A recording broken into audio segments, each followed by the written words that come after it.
live here. Let's see if I'm going live yet. I think I am. I am now live. I'm gonna have to post. See if it shows up on YouTube yet. Okay. Let's go ahead and get this out here. It's gonna be a minute. I'm kind of hoping for some just getting all the links out. Just kind of last minute. Um,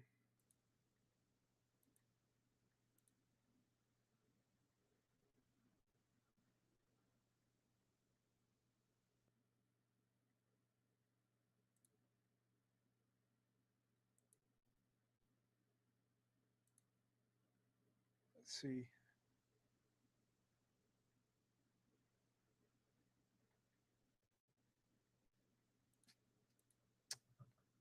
Stream is choppy.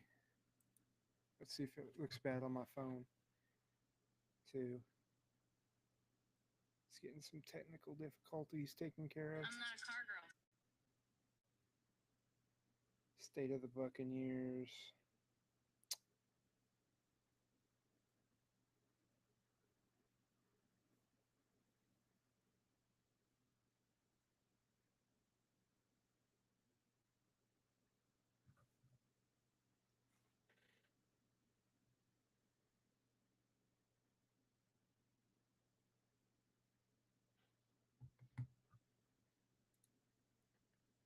Stream looks choppy. I may not.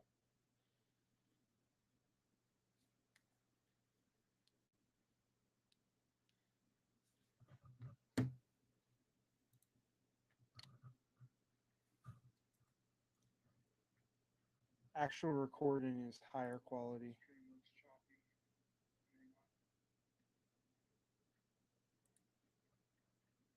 I'm share the link.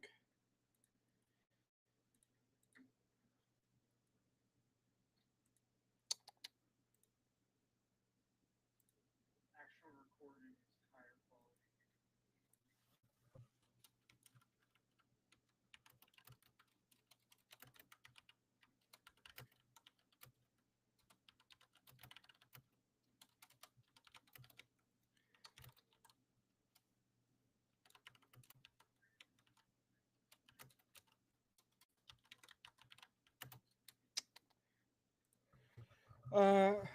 I'm gonna wait to get some people in here, but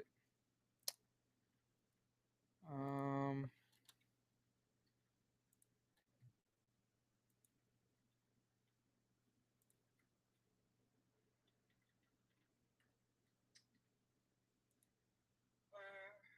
I'm gonna wait to get some people in.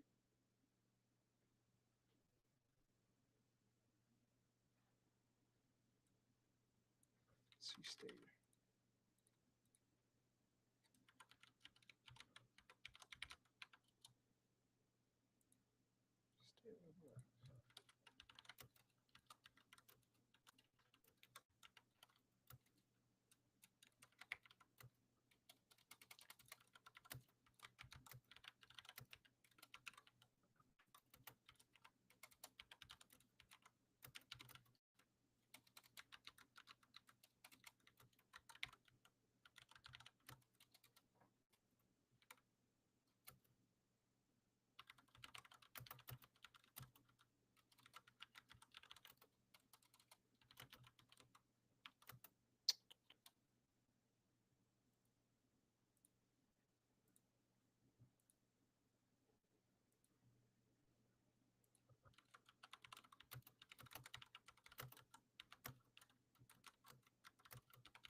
Okay.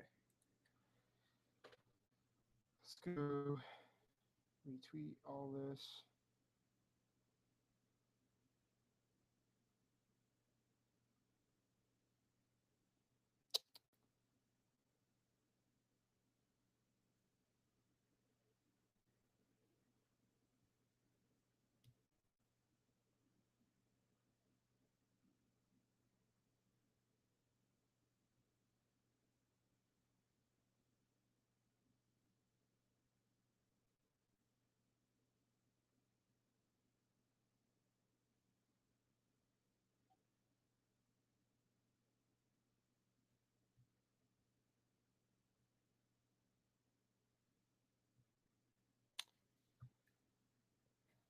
Let's see, I'm gonna try to change the quality here. Um, it says 720p.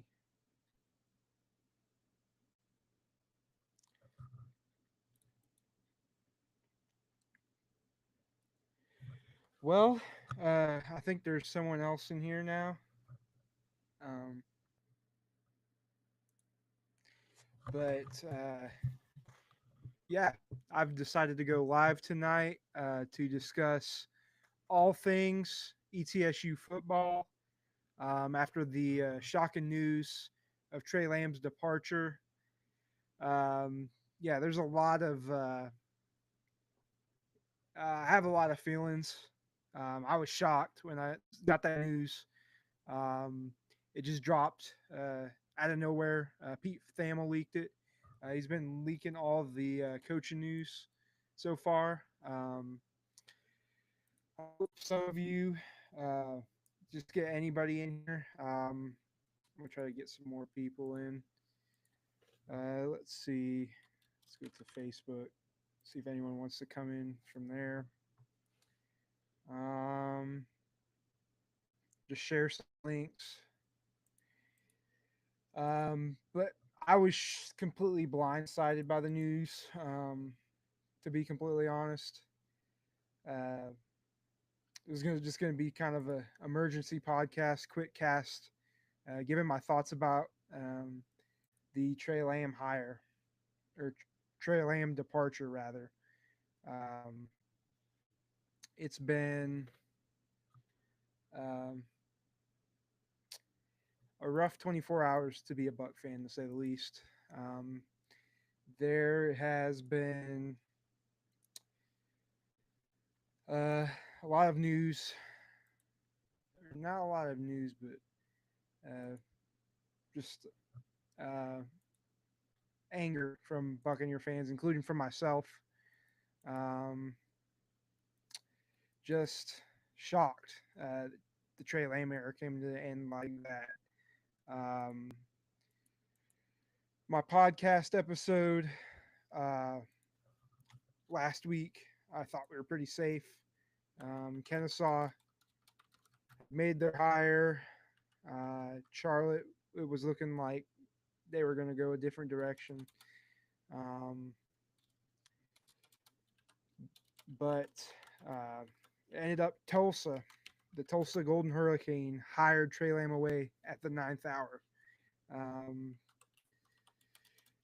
uh, and I think every Buccaneer fan was shocked. Tre Lamb had talked about um, how he was going to come back this year. Uh, yes, Zach. Tre Lamb, what the hell, man? Um, at the ninth hour, he left ETSU on the doorstep right after he signed the recruiting class. Um, I think all of us were blindsided by this.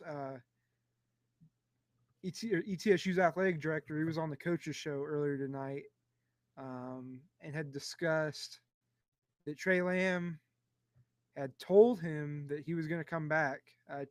And Dr. Sanders said, yeah, that's a dead end job.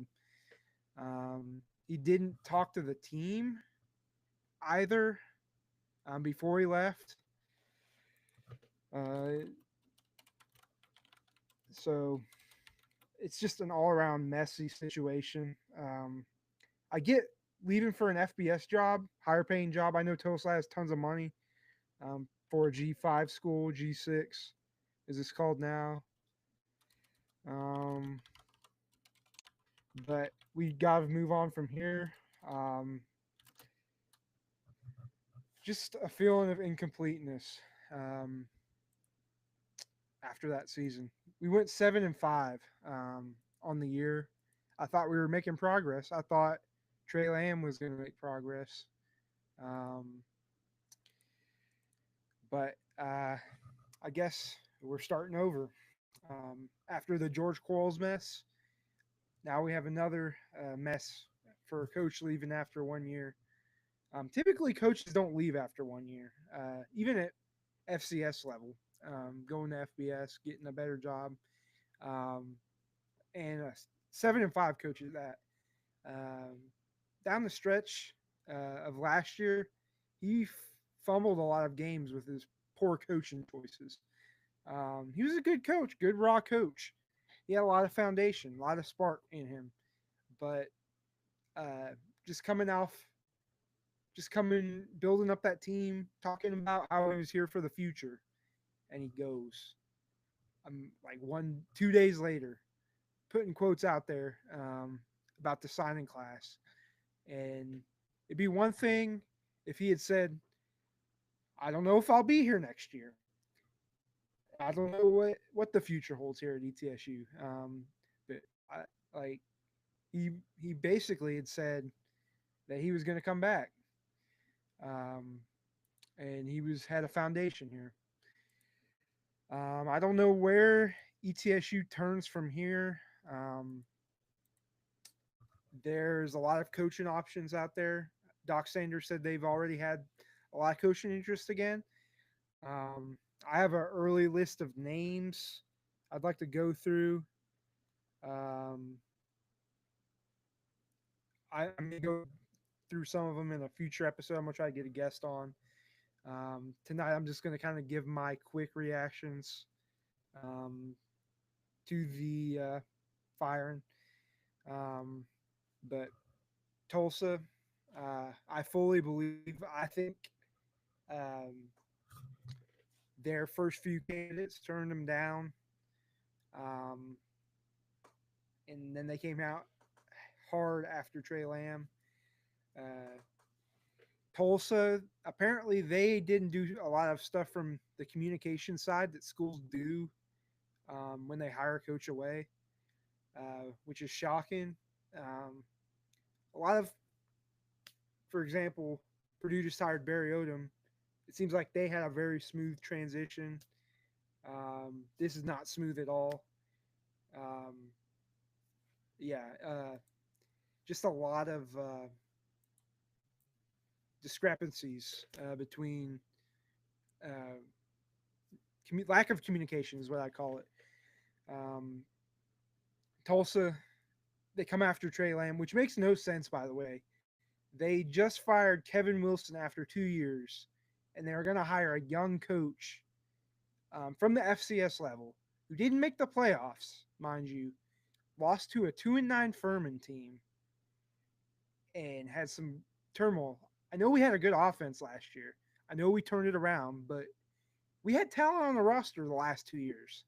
It was all on the coaching of George Quarles. Um, I I'm just mad that Tre Lamb ran his mouth as much as he did, um, saying he was going to come back. He was going to have a foundation here at ETSU. I would have understood if he had left for Appalachian State. I know he has roots there.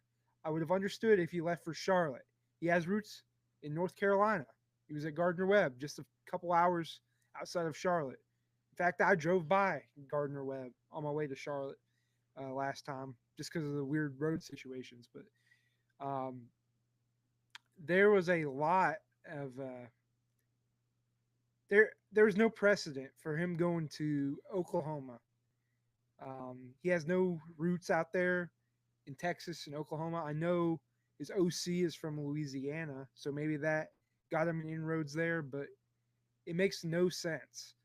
Um, they could have, if I was Tulsa, I would have waited for the FCS playoffs. Go after a Brent Vegan or even Mike Jacobs had a better year at Mercer first year. He came up D2 from Lenore Ryan. Maybe ETSU should go after Mike Jacobs. Go get him. Kerwin Bell from Western Carolina is another. I'll get into some more coaching candidates here. Um, but there's a lot of I'd say all the ETSU fan base is shocked by this move. We knew weren't going to have him for long. I knew he'd probably get scooped up by an FBS school. But Tulsa, it makes no freaking sense. Not none. Um, and the way Tre Lamb handled it, it's frankly unprofessional. Um, he he just went up and left after signing day. Had no indications that he was gonna go. He said he I guess he didn't get offered by App State or Charlotte. Um, but man, it's just it's just unprofessional, frankly. You don't see. Uh, he pulled a Lane Kiffin. I have it in the title of this live stream. He pulls a Lane train to Tulsa. He's gonna be waiting on, or let's see what I got. Tulsa time. He's gonna be on some Tulsa time out there. I think it's gonna take a long. If he does anything, it's gonna take a good 4 years to get established. I think he's gonna get fired after 3. Are my firm thoughts.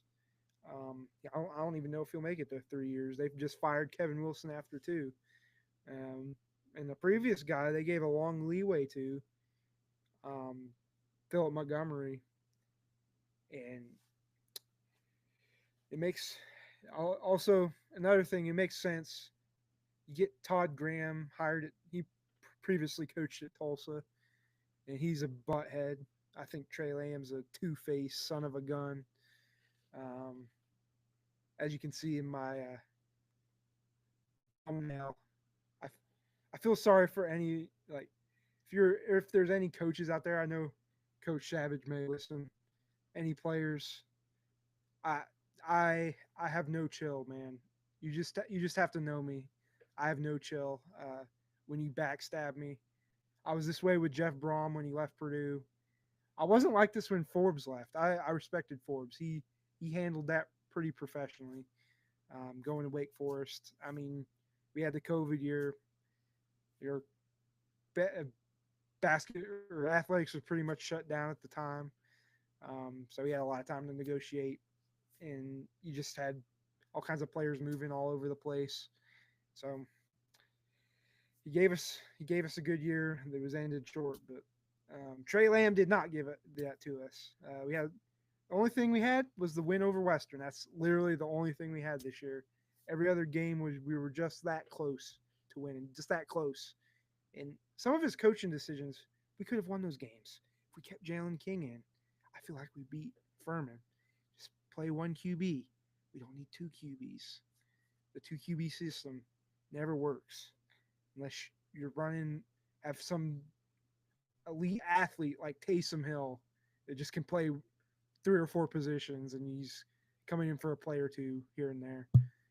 If you're rotating QBs every single freaking time, it's not going to work. And that'd be my advice for the next coach too. Choose one guy, ride with him unless he struggles. Then put one guy in for a game, give him a start, see how he does. Then pull him out if he does bad. Make solid QB choices.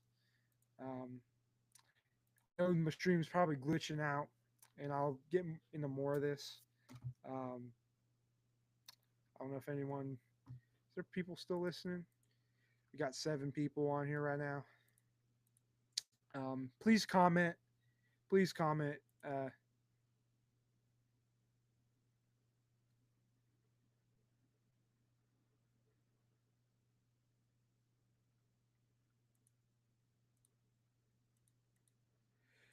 Yeah, kind of went on my rant there.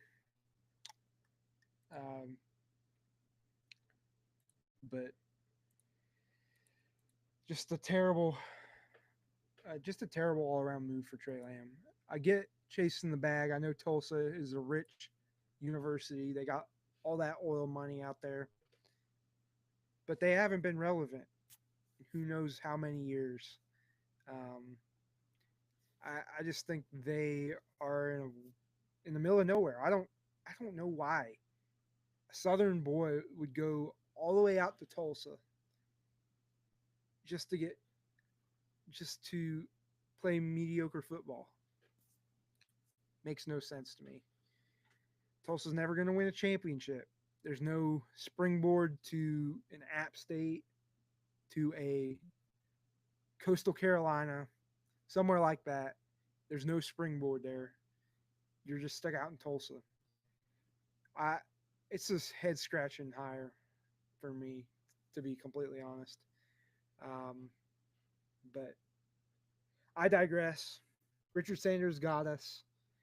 I've kind of gone on my rant here. Uh, I think every hire Sanders has made has been good. We hired Carl Torbush to bring the program back. I know he was on his last legs, but he set a firm foundation. Love Coach Carl, um, Coach Torbush. Uh, then we got Randy Sanders, good hire. Then the Scott Harder, of course, we didn't get a good hire. Tre Lamb was a good hire, good experience, good offensive identity, but there was something lacking there. I just think it was a one of those young person makes a bad choice, let's say. Um, so I'm going to kind of get into the just my early list of names, and then I'm going to end this. I'm not going to go too long. Um, if anyone wants to comment, when everyone else wants to comment, please let me know. The only comment I've got is from Zach so far, but I may do some names and then dish a little bit more on the Tre Lamb era before I get off for the night. Let's see. Let's pull up my notes app. Let's see. I've got another name I'm going to write down in here. Cade Bell. OC. Okay. My first few names. Number one on my list is Kerwin Bell, the Western Carolina head coach. He's the former head coach at Jacksonville and the former head coach at Valdosta State. Won a D2 national championship there. In Doc's coaches show tonight, he said they had former national champions. I have a few down through here that they may come if the price point is right. Of course, second name goes along with Kerwin Bell. Cade Bell, he's now the offensive coordinator at Pitt. That'd be a good hire. Westerns. He's the son of Kerwin Bell, and has had a high-powered offense at Western, and now Pitt. This is kind of these are kind of all mixed together, unrealistic and realistic. Some aren't realistic. This next one is probably not realistic. Buster Faulkner, Georgia Tech OC. He's a mastermind OC. Was rumored at Southern Miss. Did not get the job there. Was rumored as OC at other places, but if you break the bank, go get him. This is probably my most realistic candidate, honestly. Mike Houston, the former East Carolina head coach, was also at James Madison, the Citadel, Lenore Rhine. Before that, he's been all over the place. He was sort of going up that ladder. I thought he was going to do great at FBS level, but ECU, they've just had numerous issues, and he'd be my number one now. Brian Bohannon, Kennesaw, number 1 and 2 are Kerwin Bell and Mike Houston. Sort of our third candidate, Brian Bohannon, Kennesaw State head coach. He kind of fell off once the triple option rules changed, blocking, but he was just fired. Has an excellent record. Is obviously familiar with Johnson City. He's been here twice. No, twice, and we beat them at their place. Um, but I feel like he'd come if he was offered. Eddie George, head coach at Tennessee State. I believe Jeff Fisher's son works for them. I could be wrong. Jeff Fisher was also there. I know he was rumored last time. But I feel like Eddie George would come too. Tennessee native, much better job and better resources than Tennessee State. Just had them in the playoffs, which Tre Lamb did not do. FYI. But another unrealistic one, but I feel like we could get him if the price point was right. Clint Killa from University of Incarnate Word. They're still in the playoffs. He was rumored at Tulsa. I feel like we should do the opposite and go hire him just to piss off Tulsa and have some success. They have one of the most explosive offense. They've had 3 or 4 coaches in a row get hired away. Young offensive guys, DJ Kinney, Eric Morris, who's now at North Texas. He developed Cam Ward at Incarnate Word. Clint Koa has had a great year. I forget the QB's name. He transferred from A&M. But he'd be on my list. Will Healy, this is another realistic one. Former Austin Peay coach, turned him around, got hired at Charlotte. Was a young offensive guy from Tennessee. Who does that remind you of getting hired at a FBS program that offered him more money? Flamed out after turning around Austin Peay. And he's currently the Georgia State running back coach. So I feel like he's pretty gettable. Those position and coordinator roles at G5 schools and FCS schools, I feel like they'd come because ETSU is a good job. We've talked about this in the past. Unrealistic hire, Jason Eck from Idaho. Of course, I was high on him last time, but he didn't. I don't even know if he was on our board. He's just an unrealistic guy. Probably wants to stay at Idaho till a FBS job offers him. Tim Cramsey, Memphis OC. I feel like he would be a A+ candidate as well. Here's some wild card names. Ray Lewis, who did in fact interview last year. He may get a second look this time. I know he was in the run at FAU and FIU, so he may be applying back to ETSU. Jason Witten, someone said that. I just put him on there. There was I need to look at my list from last year, go back and watch that. We have the Buccaneer options, Donnie Abram, who's currently the Battlehawks, St. Louis Battlehawks DC, Marcus Satterfield, Nebraska tight end coach, Ben Fox, Maryville College's head coach, deep roots to Upper East Tennessee. He was a Daniel Boone grad. I threw him on there for that reason as a Daniel Boone grad myself. He's turned around Maryville College, has gotten to a 9-2 record, and won a game in the Division III playoffs. Small school. They, in fact, did beat us first year. Football was back. I was a surprising loss. Mike Rader was the coach then, who is our current wide receivers coach. I feel like he stays. He stays here. Just not follow Tre Lamb to. I think he is our wide receivers coach. I could be wrong. Tyler Walker, Montana State offensive coordinator. Yeah, Jason Witten, that's just kind of a wild card. Someone just said that. I'm just saying that, throwing out names, all kinds of different names. Tyler Walker, the Montana State OC. This one intrigues me quite a bit. He played college ball at Bethel in Tennessee. He does have roots outside of that Midwest atmosphere. I know a lot of those Dakota guys, Montana guys, they're all sort of that Pacific Northwest, Upper Midwest. Uh, that's where all their coaching experience is, and which is why they've not gone out. Um, I threw Jeff Fisher on here because he interviewed, I believe, when we hired Quarles, but of course he didn't get it. I don't know what he wanted his son to come with him. That would have just been a weird hire all around. So, um, throw in Zach Lugin, who is South Dakota State's OC. He is now at Northwestern. He'd be a great hire. He'd be an absolute steal of a hire. Tyler Roll, associate head coach and running back coach at Iowa State.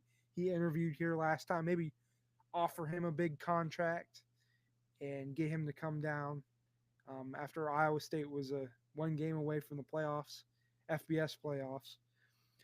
Brennan Marion, I'm not sure.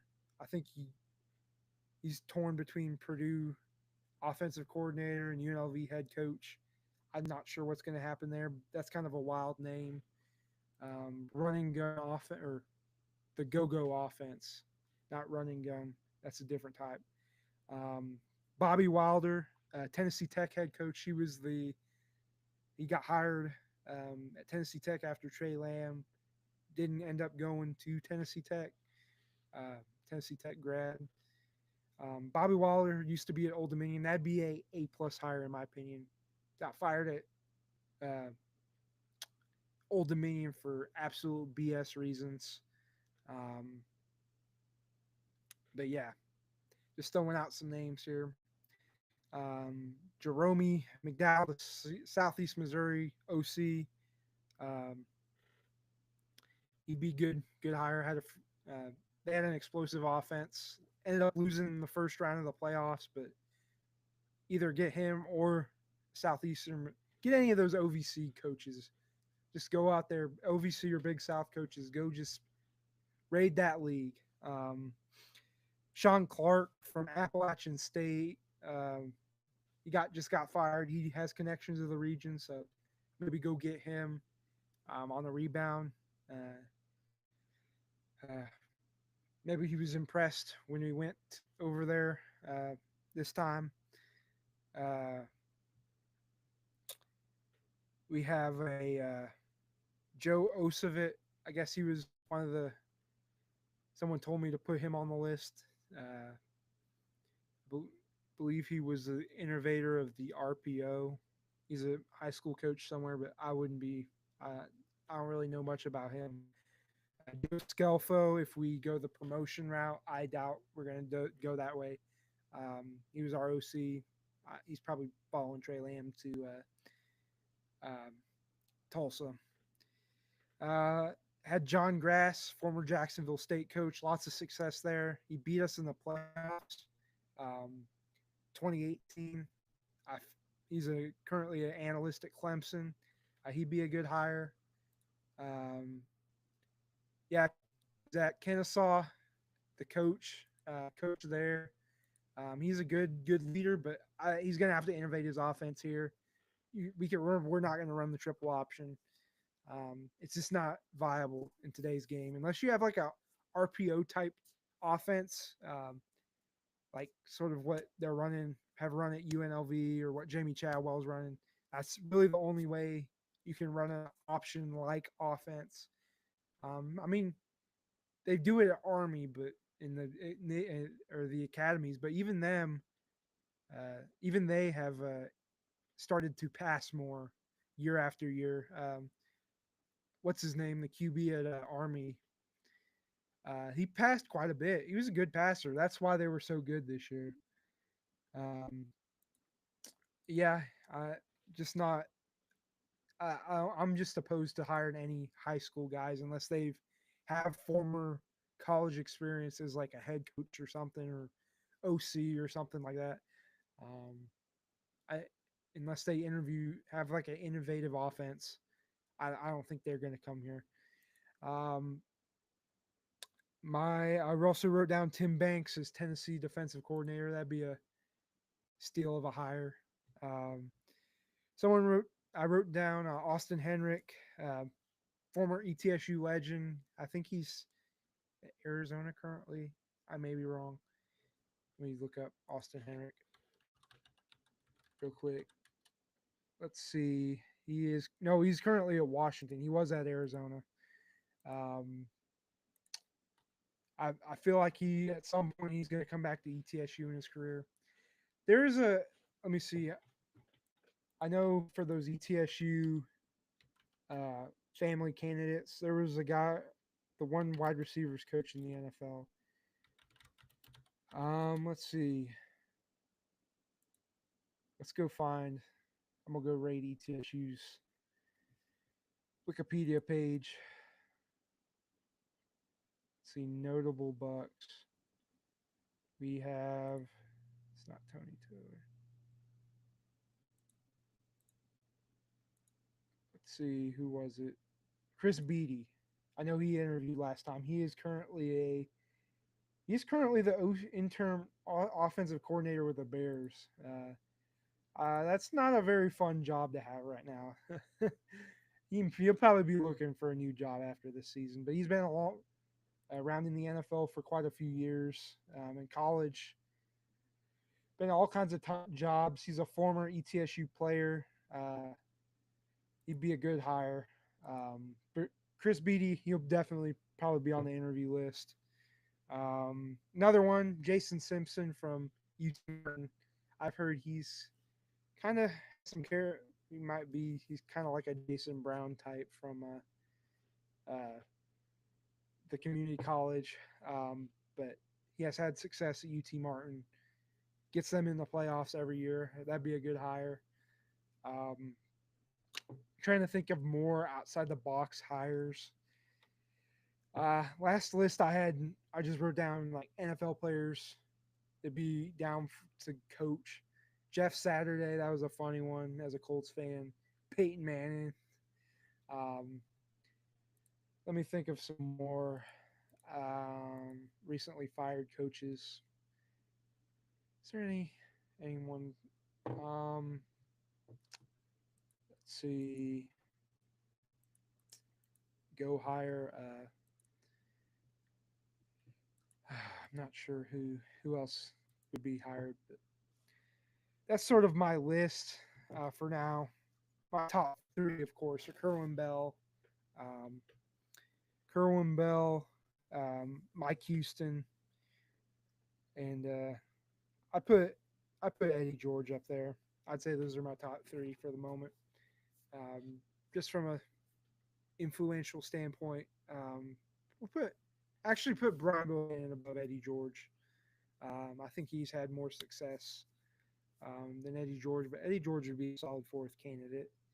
I If you have any more candidates that you can think of to add to my list, I'm going to do a further breakdown, get a guest in here, and we're going to just talk about it. Talk about the entire process of Tre Lamb being fired.